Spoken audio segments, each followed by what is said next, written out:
So I've been told to add a couple of minutes of filler because apparently it takes people a while to drift in because of the way that the streaming is working.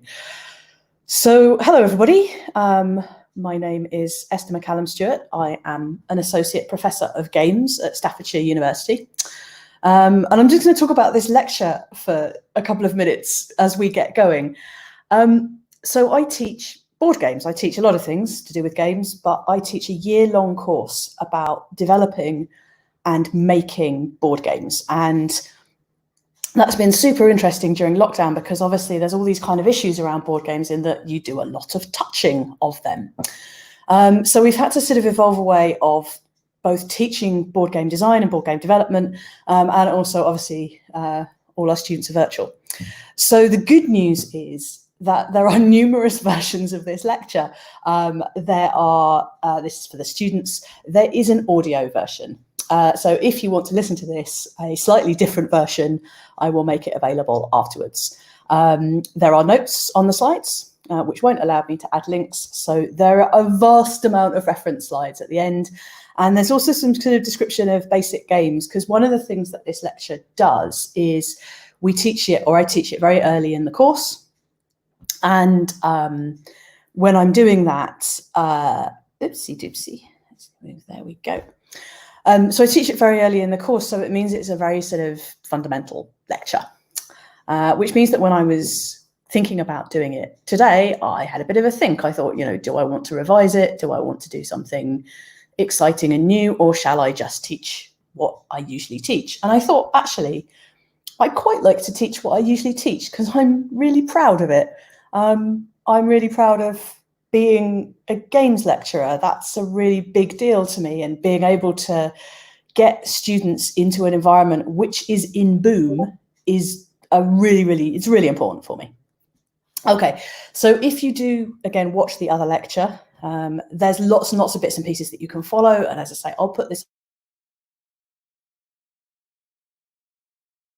I am able to upload this. And I don't have closed captioning for it. I think if Christine is watching, you will know the nightmare that is trying to use the closed captionings at the moment, but we're working on that. So yeah, okay. So hopefully most of you have rolled in by now. Okay, so what am I going to talk about? This delicious ginger wine, that's what I'm going to talk about. So I'm going to give you a very, very selective history of board games. It's not even particularly in order. It sort of covers some of the things that I think are really important if you don't know very much about how board games developed. And if you're not really, I mean, I've actually seen this conversation happen already. So this is how a standard conversation about knowing about board games goes. Hello, everybody. We're going to do a talk or a course or a something about board games. Person A, oh, that's very interesting. Person B, I have played Monopoly. Person C, yes, Monopoly is crap. Person B, yes, Monopoly is crap. Person C, but we never play with the rules. Person B nods. Person A, no, board games are fun. I am going to talk about the dread Monopoly later. I'm probably going to have a bit of a rant about it, but possibly not for the reasons that you think. But that's kind of the position that our students are coming from as well. It's really interesting that they are game studies students, they're video game studies students, but it's really, really unusual to actually have ones that are hardcore board game players. And in fact, we've done quite a lot of research around this, around the background. And one of the things that we've actually discovered is that board gamers, the demographic is about the sort of key sales demographic is about age 25 to age 50. So if you sort of think about that, that's older than your average student. So that kind of goes a little way towards explaining why they really don't have very much background at all. This course is intended to ultimately get students to produce a working prototype of a board game. So one of the things that I'll keep talking about in the lecture is I'll keep saying things like, you know, when this is to do with strategy, or this is to do with this and that. And I wrote the lecture to demystify some of the sort of key ideas. Like we just had this wonderful flash session this week where the students fired game terms at me and I had to define them, which was very hard work, but it was really good fun as I was kind of typing all these kind of, well, this is what this means and this is what that means. But, you know, they really come into it without much knowledge. And actually, I think that's a good place to give a lecture as well. I will talk a little bit about recent trends, not too much, mainly kind of Victorian era, talk about the Regency a little bit, talk about 1903 a little bit. And at the end, as I say, there are some case studies and there's some references. When I put the audio version up, that doesn't have any audio. But that's to kind of, if you're not really familiar with board games, just to give you an idea of some of the things that are available at the moment and, you know, why they're important. Okay, so let's get going. So nothing better than giving a paper about the history of board games than immediately referencing somebody else. I totally recommend that if you haven't watched this particular link, that at some point you go away and watch Quintin Smith talk about 8,000 years of board games. And there's actually two versions of it. There's a longer version and there's a shorter version. The shorter version is better because you can hear me cackling with laughter in the background, which is slightly embarrassing. But it's a really nice kind of secondary take on some of the things that I'm going to talk about. So the first thing that I find really, really fascinating is just how pervasive board games are. And when I say board games, I kind of mean things that are a game that may or may not have a board. I include cards in that, dice again, that you are using physical components to interact with. So yeah, board is a bit of a misnomer here. But here we've got this lovely exhibition of all of these dice from around the world. And I think this is where we start to see just how generic games are, just how generic the things that traveled around the world and were used by lots of different people are kind of the same. And I think what's really lovely is the curator of this image has kind of tried where possible to align the images so you can see lots of fives, for example. And these dice are just from all the way around the world. I love the fact that a lot of them are really quite used. You can see the corners are kind of rubbed off where they've been rolled and, you know, have kind of been loved at it. I think they'd be absolutely dreadful if you tried to play with them. Of course, one of them isn't even square. If you look at the second row with the 6, that's definitely not a square dice. But I think this is kind of really sort of interesting, and it starts to show us that board games and games didn't just develop in one place. And that's really important. It's also something that is very important for me to get across to my students, that we can't sort of say back in the time, you know, back in America or back in the UK, games and board games evolved as a result of communication between people. And for me, again, I find that that's a really, really interesting thing.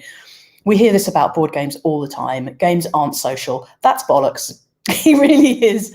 Games are one of the sort of most social interactions that you can have. And this idea of the lonely gamer, which is fortunately being really disputed, is absolutely kind of, you know, it just doesn't even work when we think about board games. And on a bit, I'm not really sure what these tokens are down the bottom. Maybe they're spinners. I'm sure somebody in the text will correct me, but I can't see the text right now because I can only see this slideshow. So then we've got some interesting pieces down the bottom. Okay, so this isn't the first game. In fact, this is one of the out of order slides, but this is one of the first games that we know about. And this is the Royal Game of It was really interestingly, as it says here, played until the late 1950s. It was played in Amish communities very intensely. And I just think, again, isn't that really interesting that we see these games develop and actually they have an incredibly long kind of history with certain groups of people. The Royal Game of it's got some really interesting elements to it. The first thing is when you sort of look at it, you can immediately see that it's probably a game of strategy. It's got all these numbers on it, lots of 5s. It's got all these kind of different shapes and pictures. And what you do is you race around the board. So you race from the left, across to the right, and down the bottom, and then back again. But really interestingly, we've got this bit in the middle. We've got a log jam. So you can't have 2 players moving through that central tunnel. There has to be something there. There has to be a little bit of strategy. So the students often kind of make the mistake of thinking that games and board games are very often what are called race to the end games. You roll a dice, you move some spaces. Sure, that's an element of a lot of board games, and it's an element of a lot of early board games, but that's really boring. You know, that's entirely luck-based. There's not really that much to get your teeth into. Whereas here we've got this board which has got, you know, these sort of marks around the side, and it's got these marks in the middle, and you have to think about what you're doing when you're moving your pieces. And I think that's really, really interesting. So we see strategy coming in. The other thing that I think is really interesting about the Royal Game of is it's portable. So it's essentially a box. You open it up, you put your tokens, which you can see spread around the outside, and we've got the usual light and dark to present opposite sides. You put your tokens into the box, you shove it in your saddlebag, and off you go. And again, if you look at the box, there are no words on it. It's only pips and numbers. And again, so we're looking at something that didn't need verbal communication. Demonstration, yes. Probably a bit of pointing, yes. Possibly a bit of sort of, you know, showing somebody how things work, but you don't actually need to use your words in order to explain how this game works. And that's absolutely fascinating. And again, visibly, this is a forerunner for backgammon. So we start to see these early games becoming something that you're like, oh yeah, okay, this looks a bit like Ludo, maybe a little bit more complicated. Yeah, this definitely also has callbacks to backgammon. Again, I really recommend the link at the bottom. Irving Finkel is absolutely bonkers. He credits himself with being responsible for bringing this game back to life. And he plays it with Tom Scott, who sort of plays the straight man. And it's a very funny video, and I do recommend that you go and kind of look at it. And he talks a lot more about its history. The game is also linked to spiritual pathways, and I will talk about Guam Shapur later. I'm very fond of Guam Shapur, but this was a sort of later development. So again, an early game that was used for playfulness, repurposed to be morally good. Okay, so this is the first of one of my favorite pictures. It's Queen Nefertari in her underwear playing Senet. Here she is in her, this is from her tomb. You can actually see her cartouche in the middle there. I think the thing that's really interesting about Senet, and maybe Nefertari's underwear as well, it's not her underwear, it's her royal garb, is the fact that it's often, or it has been mistaken for chess. It's not chess, it's a different thing. But there's a lot of really interesting discussions about Senet, which is a game, you know, where you move two sets of pieces, because the rules have changed so much over 1,000 years that there's this discussion about, does it still exist? Is Senet still a game, or is it something completely new? And again, that really fascinates me in that these games have a history, but we don't necessarily use or abide by the rules. And that is integral to gameplay.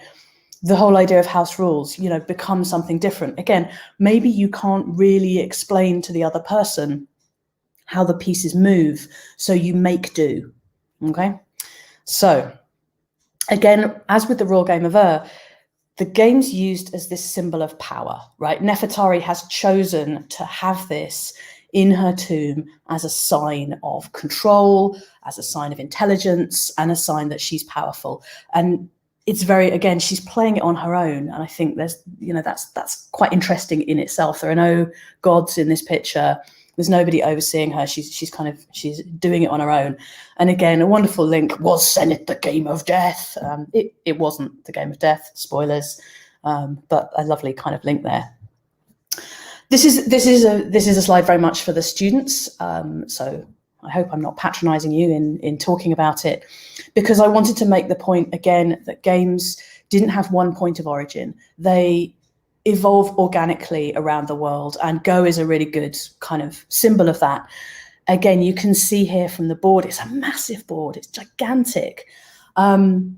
You've got these different pieces. They could be pieces of bone, they could be stones, they could be carved chips. The only real thing that you need to know about them is that they're different colors so that they can be seen. And I think Go is also interesting in that you place the pieces on the crosshairs. You don't place them inside. That's actually a little bit antithetical to games like Othello, or perhaps games like chess. So, kind of real sort of innovation in using a board here. But again, this can be rolled up, this can be put in your saddlebag, and away you go. Again, this is a very, very easy game to learn. For those of you who don't know how to play it, the object of the game is to surround the other colour with your pieces. And it's fiendishly difficult. So it's really, really easy.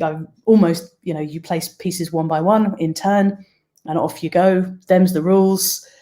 Really, really hard, and very, very strategic. And this is, again, rather like chess. You'll often see people playing it in public places still. It's also what's known as a tile placement game, which is an incredibly popular type of game still. And again, this is, again, for the students, is that I wanted to make it really clear that that Go has all of these different origins. It's not really that well known where it's come from. It's disputed, but there is a kind of definitive version of it now. So mainly from the Asiatic countries. Okay, yes. So this is one of my favorite pieces of sculpture. I adore it. It was in the British Library, but it tours quite a lot because so I've been to see it, which is just this kind of wonderful being able to go on a pilgrimage to kind of see game history and sculpture is, for me, again, like, it's very, very powerful to kind of look at this. So this is the story of Helena and Euphrasia. So that's Helena on the left, and that's Euphrasia on the right. They do not have names. I have made them up. It just makes it easier to tell their story. I also looked up recently, I thought, where did I get the name Euphrasia from? It's a place. So I just clearly pulled it completely out of my head. But the sculpture is called Two Greek Women Play Knucklebones. And as I say, I absolutely love this, because whereas these previous two games that we've seen identify games with cleverness and with royalty and with power, this is a scene of daily life. This is these two women. They've perhaps done their daily chores, and they've sat down to this game of knucklebones, and they're playing together. And again, I'm sure most of you know how to play knucklebones, but if you hold out your fist as if you're going to throw a punch, make sure you put your thumb on the outside. You rest the knucklebones on the flat of your fist, so on top of your fist. And then you flip the knucklebones in the air, and you twist your hand, and you catch as many of the knucklebones as you possibly can. So here we've got Helena and Euphrasia, but it's a very quick game. And the thing that I love about the sort of mundaneness of this is, maybe they've gone down, they've been doing their laundry, and it's incredibly boring and it's very time consuming, and now they're waiting for everything to dry, and they're a bit fed up, so they get their knucklebones out. And Helena on the left there, she's got a plan. And the reason that she's got a plan is that she had goat for dinner last night. And as she was stirring the goat and as she was making her stew, she was looking in the stew and she was thinking, I'm going to use them knucklebones. So the interesting thing about knucklebones is that you can customize your set. You can customize it for your hand size. You can perhaps make it more difficult for other people to play. What happens if somebody else says, let's swap decks, let's swap our cards, let's swap our hand? And if you look at the positions of these two women, the way that they're positioned, first of all, the kind of the intensity at which they're playing. They're not looking at each other in the face, they're looking at each other's hands, and their hands are incredibly well crafted. Like there's real energy and engagement in what they're doing here. And if you look at the way that they're sitting, that's super uncomfortable. I mean, I'm sitting with crossed legs right now, but I'm not kind of squatting like they are. It's a very high energy pose. But it's also like, have they decided, like, is Euphrasia on the right hand side there thinking, yeah, this is like my game. This is my game posture. I've got horribly squished boobs, but I'm going to win this game, and I'm totally on the level. My hands are in the right place. And again, you can see that it's been painted in the past, because Helena's hair is it's actually a slightly different type of stone, I think. But yeah, clearly kind of, been painted. So this is a quite different game. This is a game that is very much about skill. It's about being good at stuff. It's about like selecting your pieces. It's very, very day to day. This is something you do quickly when you're bored. This is something that you do when you're doing something else. There's loads of research connected to female play, particularly about mothers who play and the way in which they structure play around daily life. And they feel a lot of, this is very gendered, but it is very true. They feel a lot of guilt around playfulness because there's work to do. They're supposed to be working. So kind of seeing these two women both working potentially in, the subtext and playing is really fascinating. Again, Helena and Euphrasia do not both need to be from Greece to be able to understand what's going on here. And again, in the intensity in their poses and the fact they're not looking at each other, they're looking at each other's hands, again shows, that's not really needed. There starts to become this link with gambling. And this has become very problematized over the history of games. Games are associated with two different things: children, but when you become an adult, you put aside childish things, and gambling, which is bad and leads to terrible things. Again, I'll go on with that. So a little bit more kind of stuff about representation of women in board games in the link there. But there's my two faves. Yeah, I love them. I love them. Okay, so why is all this really important? So let's kind of just recap. So these games aren't just about luck. They are about skill and they're about strategy. They might be simple to learn and to explain, but they're not necessarily simple to play. They might have luck in them, but luck is it's not the major factor. It is a factor of the strategy, like guessing ahead or being able to have enough skill to overcome luck is important. There's an association with intelligence, with leadership, with royalty, but there's also evidence that games were played universally. If anybody's ever seen Richard Bartle, who invented the first multi-user dungeon, MUD, lecture, he has a slide that he shows every single time with two bears, and he jumps up and he shouts, "Bears play games, bears play games." But there's this kind of idea that play is universal. It's not just for children. And in fact, none of the games that I've talked about so far are about children. And this is very much for the students because they are constantly trying to develop games with 9 players in, which is very frustrating. We know why they do it. I'm not going to go into it here. But they're all 2-player, and I kind of needed to make that point to them. Now, these are not D&D dice. They might be fortune-telling tokens. Nobody's really sure. They are very ancient. But again, if you ever design a game and write the words "roll a dice to see who goes first," firstly, that's a rubbish way of starting your game. It's incredibly boring. But secondly, just make sure you say what kind of dice you've got. This is a common mistake that the students make in design, and we just are mean to them if they do that. So again, ancient dice, not necessarily D6. Okay, I don't know if Ben is watching this, but I have shamelessly appropriated a photograph that he might recognize here. So again, really important to mention chess because it's often the game that is seen as a really high barrier to entry. It's seen as very, very complex.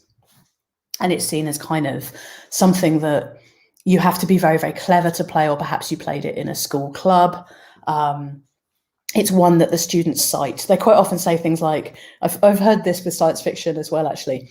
I don't like board games because I haven't played chess, but they see it as very intimidating and they see it as, However, again, really quite a complicated game.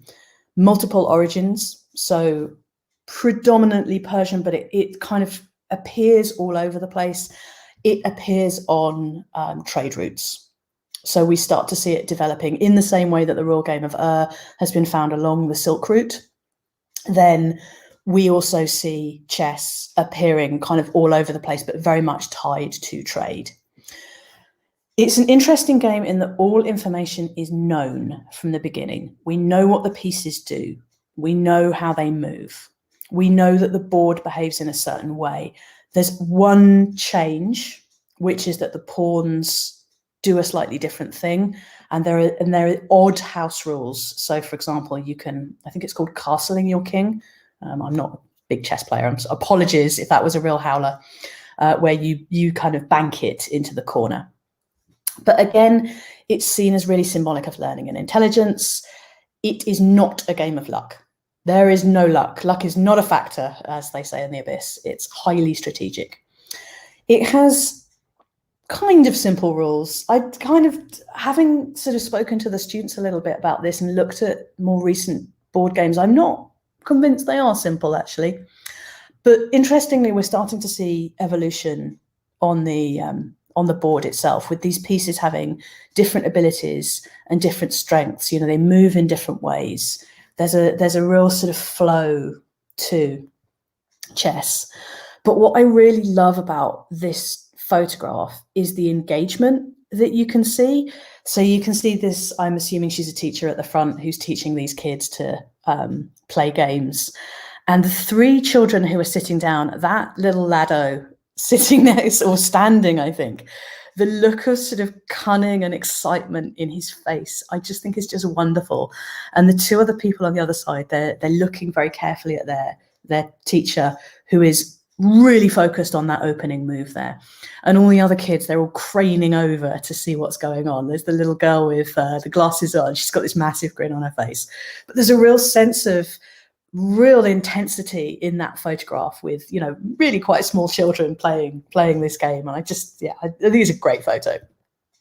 Okay, so I mentioned Guam Shapur earlier, and I will recommend, it's definitely in the reading at the end, because of course there's reading.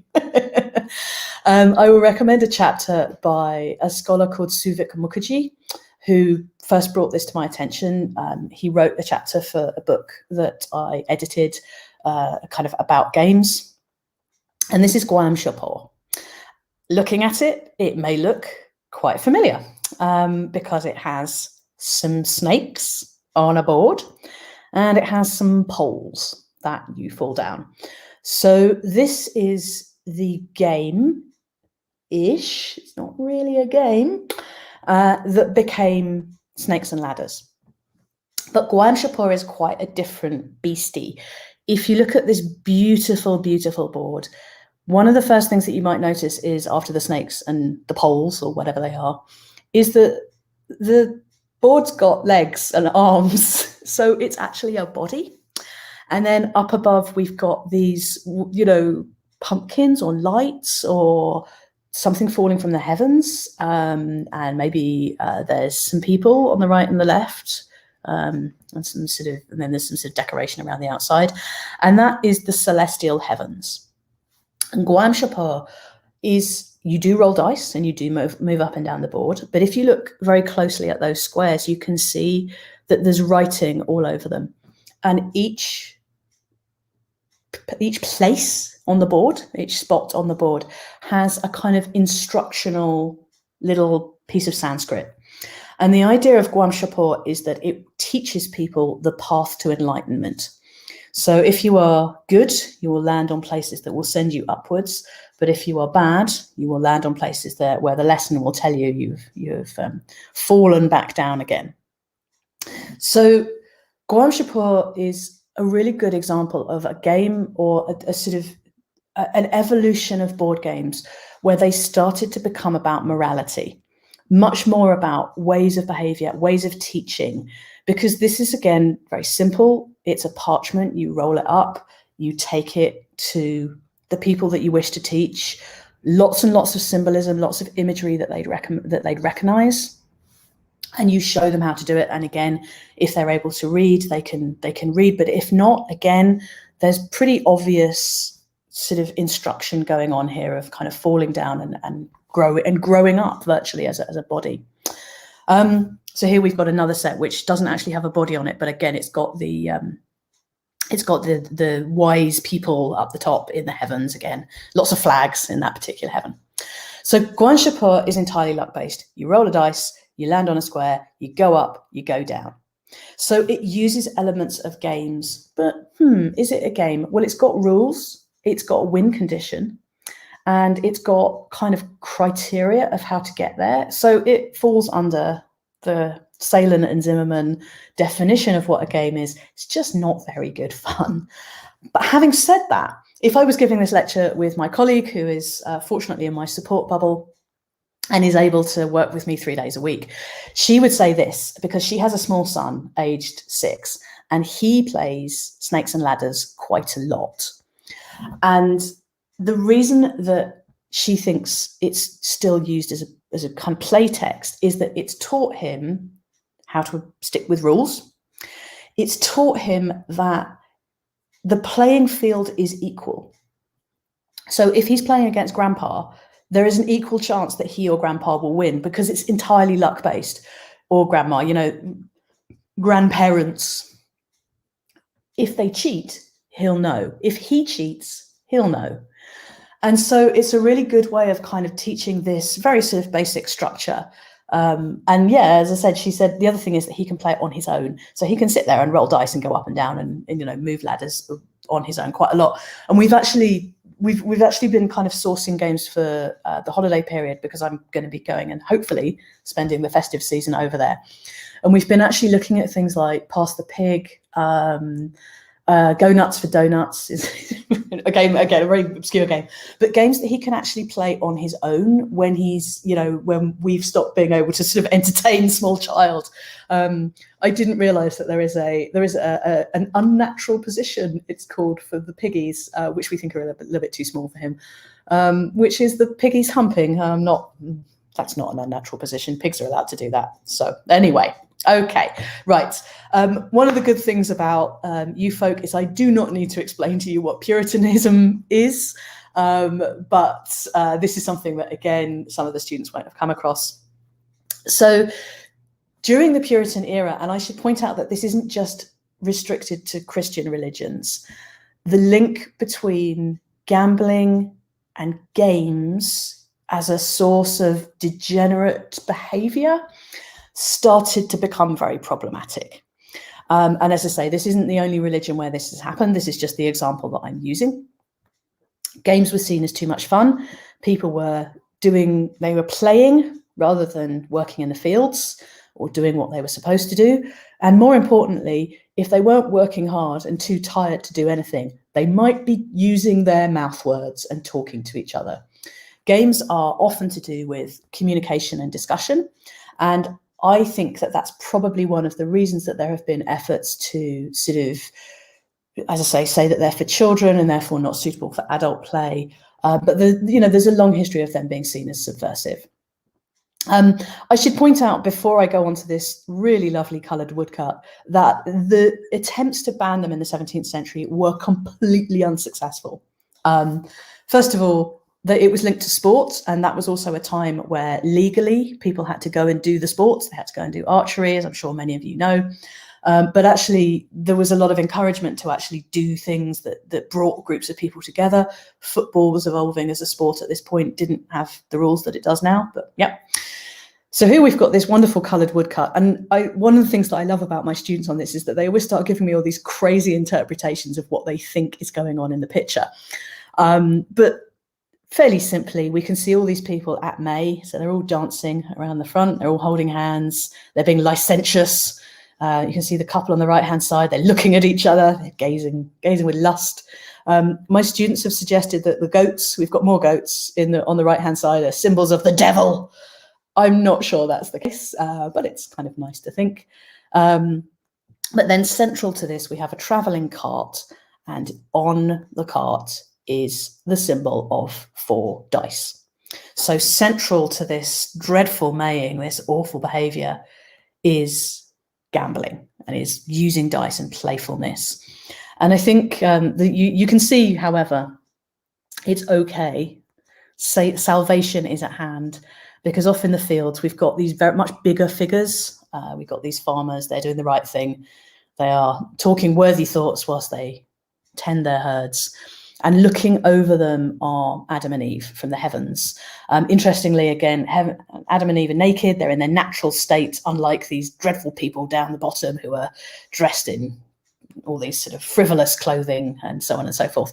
And again, in the background, we see churches. So and the sun rising. So there's a lot of kind of help is at hand if you stray away from this dreadful cart, and onwards you go. Okay, so big changes as we start to see the development of classes and really, really big. There's always been huge differentiation between rich and poor, but as we start to see this becoming encoded in a much, much more structured way in society,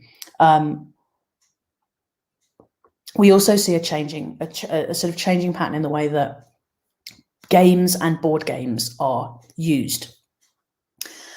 Now, anybody who's read a Regency romance, and I'm hoping there's a few of you, will know that cards in the Regency period are incredibly symbolic. So card games became incredibly popular using the traditional 64, 54, numbers not my strong point, deck of cards. And suddenly we see a massive explosion in the types of card games that are played. And there's this incredible kind of tension between the idea that gambling is terrible. And again, anybody who's read a Regency romance will know that the immediate signifier of gambling in a hell, card games hell, is usually attached to a character who is no good. They'll be an absolute scoundrel. If they play cards, they are almost certainly trying to bankrupt themselves, unless there's a sort of James Bond Casino Royale scene where, our hero, or usually heroine, actually outcards the rapscallion. Then cards are actually seen as a signifier of the scene is very, very problematic. But they're also seen as a sign of virility because they're associated with the richer classes who are able to play cards at leisure. And I think this image is absolutely fantastic. It's basically a kind of smack talk of these two fellows, but there's all this kind of conflicting symbolism going on. First of all, I think it's important that whenever I used to read Regencies, before I really thought about it, I always thought of gambling hells as being, I don't know, underground, and there's probably going to be boxing going on, there's teeth and a bit of blood flying, and there's manly Regency bows sort of stripped to the waist, with, if you've read any Sarah MacLean, a very strong obsession with their thighs. I don't know, she writes about that in pretty much every one of her novels. But actually, gambling hells tended to be in parlours. They tended to be in front rooms and sort of big areas like we see here, and in people's houses. It wasn't this kind of seedy back alley. I think that's very much a literary construct. But here we see these two fine fellows. They are playing cards together. And I've not been able to work out whether or not this is satire and they are meant to be people, or whether or not they're meant to be kind of handsome laddos that we're meant to sort of aspire to. But I think it's the latter, because I think if you look at the positioning of their bodies, this folk on the left, his body position is almost scoliosis in the way that he's hunched over. So, and he's got the red nose of a drunkard. His cheeks are flushed. And the guy on the right-hand side, again, really sort of over-the-top dress. Again, big obsession with their calves as a sort of sign of virility.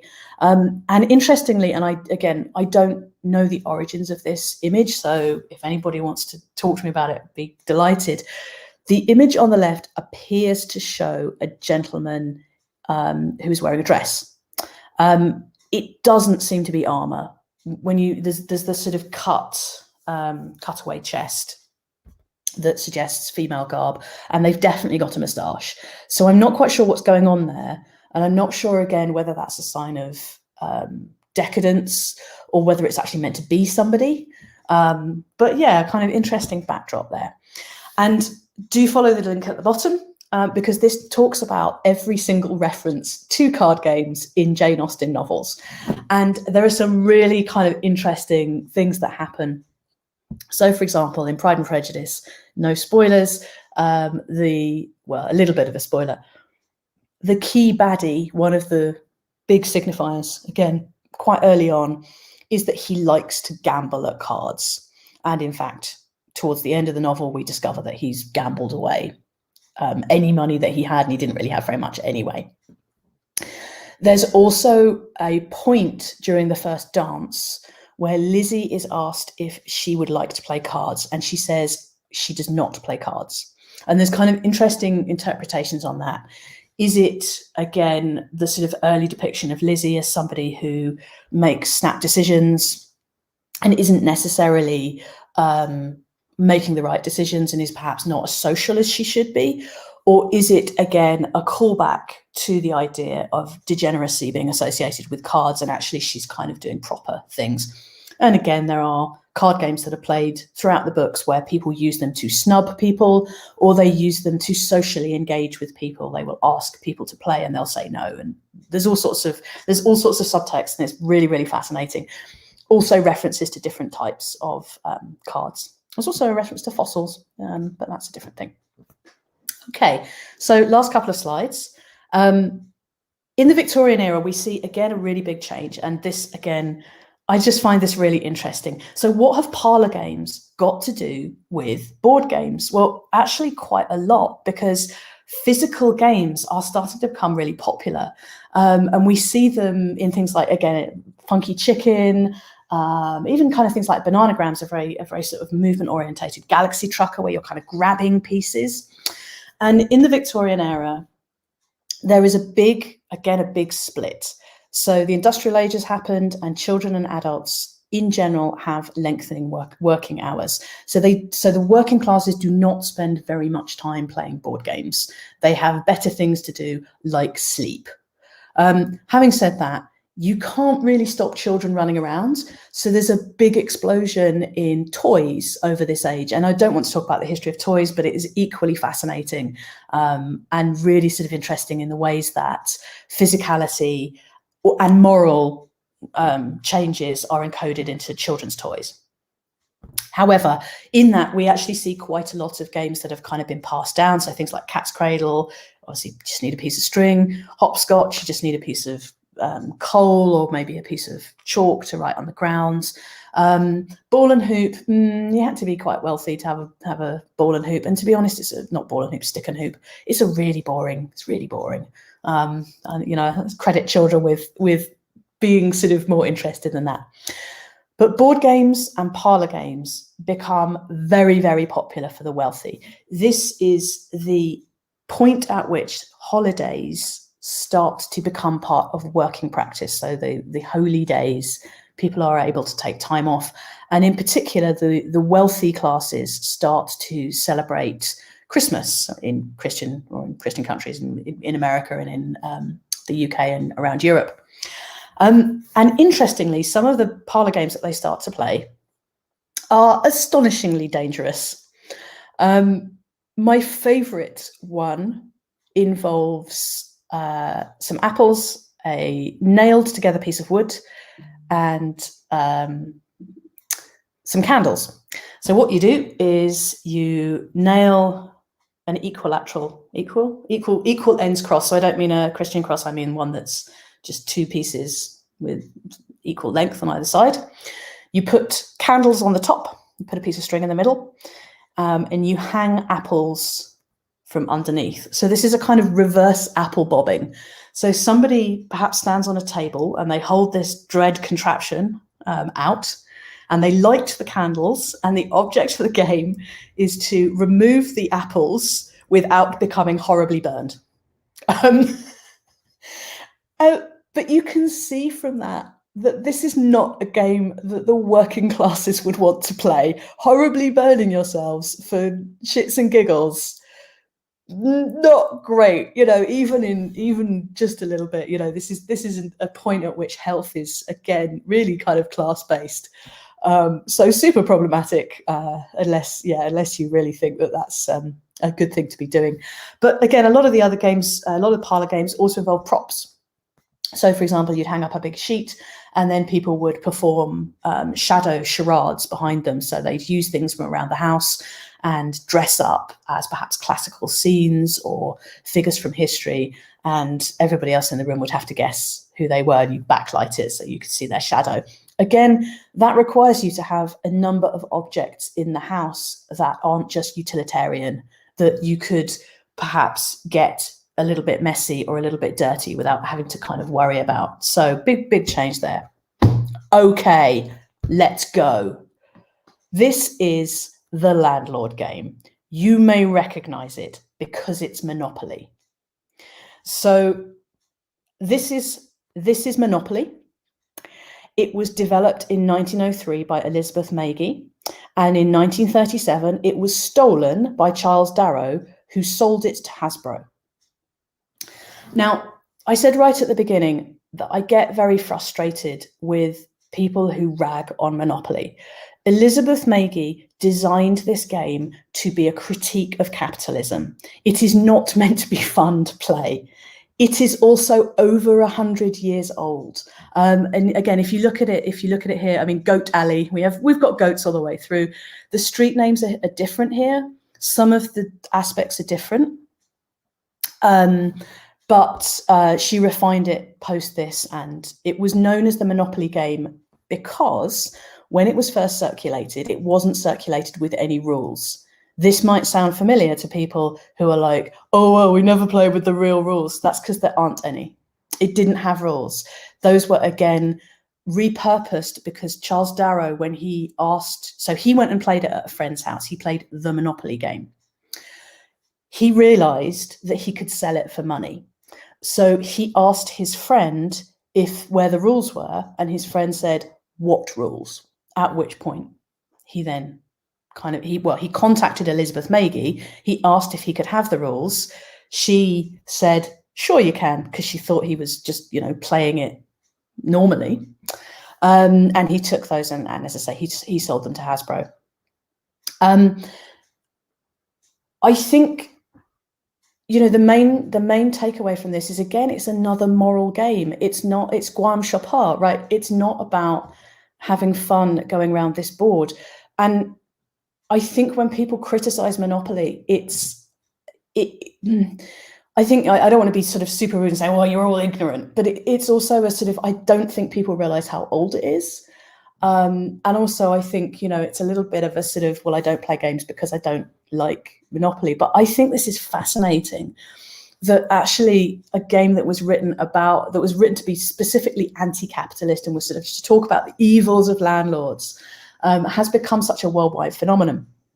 There's a really good reason for that. There are literally tens of thousands of versions. Right at the end, I've got a slide, and I'd like to thank one of my students, James Kinch, for this. He's actually doing his third year dissertation on Monopoly versions, and he's an absolute Monopoly fiend. He's really into it. And he linked me a site which shows you all the alternate versions of Monopoly. But one of the things about it is it's really good as a commercial property. It's really capitalist. So, for example, I used to live in Brighton, and I know that if I had gone into the Royal Pavilion and gone into the gift shop, there is the Brighton version of Monopoly there. So maybe I'm a tourist. I've visited Brighton. I've been to the seafront. I maybe went to the Royal Pavilion. Perhaps I went to Preston Park. Maybe I went for a bit of a walk. And all of those memories are now encoded into this game. So I'm like, oh, cool. This is this is something that can remind me of my trip. I don't really play Monopoly, but it might be fun to get it out one day. But I mean, there's versions about all sorts of things. There's American football team versions of the landlord game. So rant over. Okay, just to close up. So I want to be really clear that the Rider-Waite-Smith Tarot is not a game, and I'm not presenting it as a game. But the reason that I finish up with this is because the Tarot of 1913, again, has really shown card game developers the potential of using cards to storytell. So any of you who've played Magic the Gathering or Yu-Gi-Oh or Pokemon or Arkham, if you're watching, John, will know that cards in card and board games are incredibly expressive. And I think the tarot was really influential in that because it uses cards to show a story so that the people who are receiving the reading can interpret or see the symbolism that the person who is telling the tarot gives to them. And yes, absolutely not used as a game, but it's got a whole load of very historically important elements in it. And again, the idea of, you know, the multiple hundreds of different versions that there are of the tarot and the beautiful art on all of them, again, is something that board and card games have really taken on. Like, no three pieces are the same. You know, we have some similar things, but not many others. So I think it's one of those things that, again, when we think about the history of something, we're not necessarily always looking at the history of this game and that game and this game and that game. You know, history is a much bigger thing, and people draw their influences from absolutely all over the place. And I think the tarot is very important to that. Okay, so that's the end of my talking. I'm going to quit back out so that I can hopefully see if there are any questions. But thank you very much. That was a real pleasure to be able to give that. So I hope I didn't speak too fast, and I didn't get cat bombed either. So, so yeah. Hello. Hello. So if you have any questions, you can go ahead and fire them up, and I can pass them over. I think we had a couple of interesting comments, discussions going on on the Discord channel there. Yeah, one of them, which is a really interesting point, with that early game that Finkel reconstructed the rules of in the 1980s, but there were people playing in the 1950s. How did that work? Yeah, I mean, I think it's worth watching the video to sort of get the background on that one, because he's very eccentric. I think he's a curator, and he does a very sort of like, I'm the person who reconstructed this game. It's my game, and I know all about it. And I actually pulled those bits of history from different places, so I can't remember offhand if he actually addresses that or not. I think with quite a lot of old games, that again, this kind of idea of them not having any rules, but also having rules, is quite common. And we do see different versions of things popping up absolutely all over the place. I mean, the roll game affair and backgammon and Ludo are really common examples of that. They probably originated from those games, but we don't really know, in the same way of, were people just using the same board to play different things? You know, like anyone who's got children, and I know this was something that I certainly did when I was young, will use boards or games or objects that they've got to do completely different things from what you expected to. You know, suddenly your Ludo board is a map for your Lego to run around on. So there's kind of lots of different sort of strata there. So I'd say go and watch the video, because do you know what? I can't remember.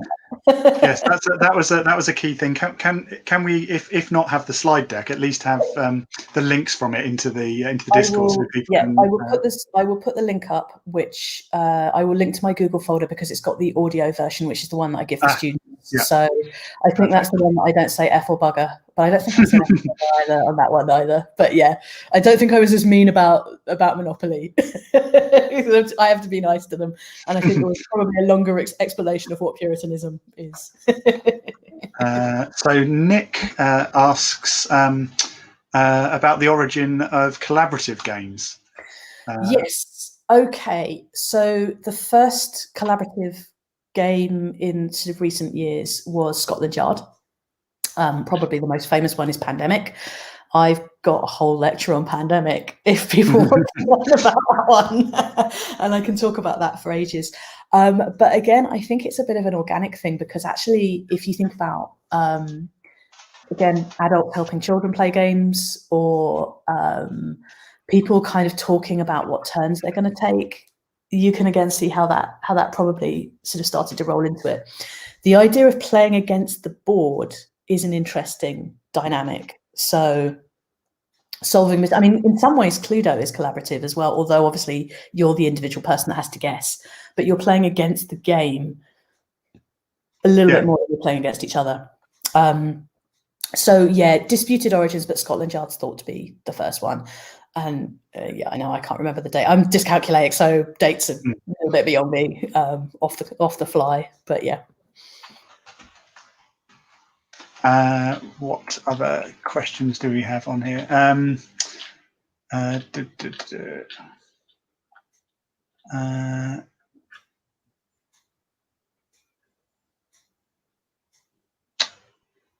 Ben Yarrow says thank you for the shout out. Yeah, I wasn't gonna name and shame Ben, but I really love that photo. I just think it's wonderful. I think it's also worth pointing out that the children in that particular photograph also learn fencing. So they learn chess, and if diplomacy doesn't work, just stab them with the pointy end. I just think that's but again, really sort of interesting. What do you teach children? How do you teach them to sort of think strategically? So yeah. I'm going to agree with Bloodknock's comment on the Monopoly rant as not being the rant we were expecting from the forthcoming. That was really interesting. Yes, thank you. Yeah, as I say, like I understand why it happens all the time. But I thought the thing about the house rules, about there being no rules for it, everybody's like, well, we don't use this and we do this and we do that. House rules in games is something that it really bothers the students, because as soon as they realize that the rules that they're writing are going to, that they can't be interpreted, we do all sorts of interesting things with them. One of the things that we do to teach them to write good rules is we get them to write their rules, and they do a week of kind of doing that and focusing on it. Then they do a week where they work together and they kind of correct each other's rules. And then we do a week where we give them to another student blind, and the student has to work out how to play. And that's where the roll of dice comes from, because we'll just like, here's a bag of dice. I've got a D4. I guess I lose now. So yeah, reach in the bag. Yeah. Really interesting. Yeah, and it kind of. I think for me, the other thing is, I think it does genuinely surprise people that Monopoly is over 100 years old. That is a long time for a game to have been around, like to be as popular as it is. And it really is. Looking at the lockdown sales, it was number 2 in toy and game sales after Lego. So that's Lego. That's, so yeah, like really, really interesting. But yeah. Question from Russell Smith. What board games are you enjoying right now? What am I enjoying? So at the moment, I'm playing a lot of games with my partner, who is in Dublin.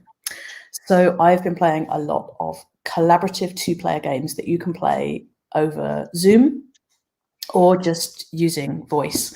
So I've been playing Sherlock Holmes Consulting Detective. And we have 2 copies. It's basically a whodunit. You have to sort of guess the case. You have to solve a case each week. Before that, I was playing a lot of Gloomhaven. I think I'm probably going to talk about Gloomhaven later. I adore Gloomhaven. It's one of my favorite games. I'm a huge fan of the Pandemic series. I was playing Pandemic Legacy, which is a game where you play. The game is designed to kind of be destroyed and changed. So you play 12 months of a year in which a pandemic breaks out. Yeah. We actually had to stop playing it at the end of February because it was too realistic. The version that we had, the pandemic got out of control in China. We then got a hold of it, but by that point it had spread, particularly to South America, which we couldn't do anything about. There is a dynamic in the game, slight spoiler, where you have to add walls to the game, and the most judicious place to put the wall was in New Mexico. It felt so prescient that we were like, we just need to put this aside for right now. It was really upsetting me. I was finding it really difficult. The other thing about Pandemic is that if you do really well, it punishes you and gives you less funding, just like in academia. Right. Yeah. So those are the things that I'm playing. I do recommend Sherlock Holmes Consulting Detective. It's a fantastic game, but yeah.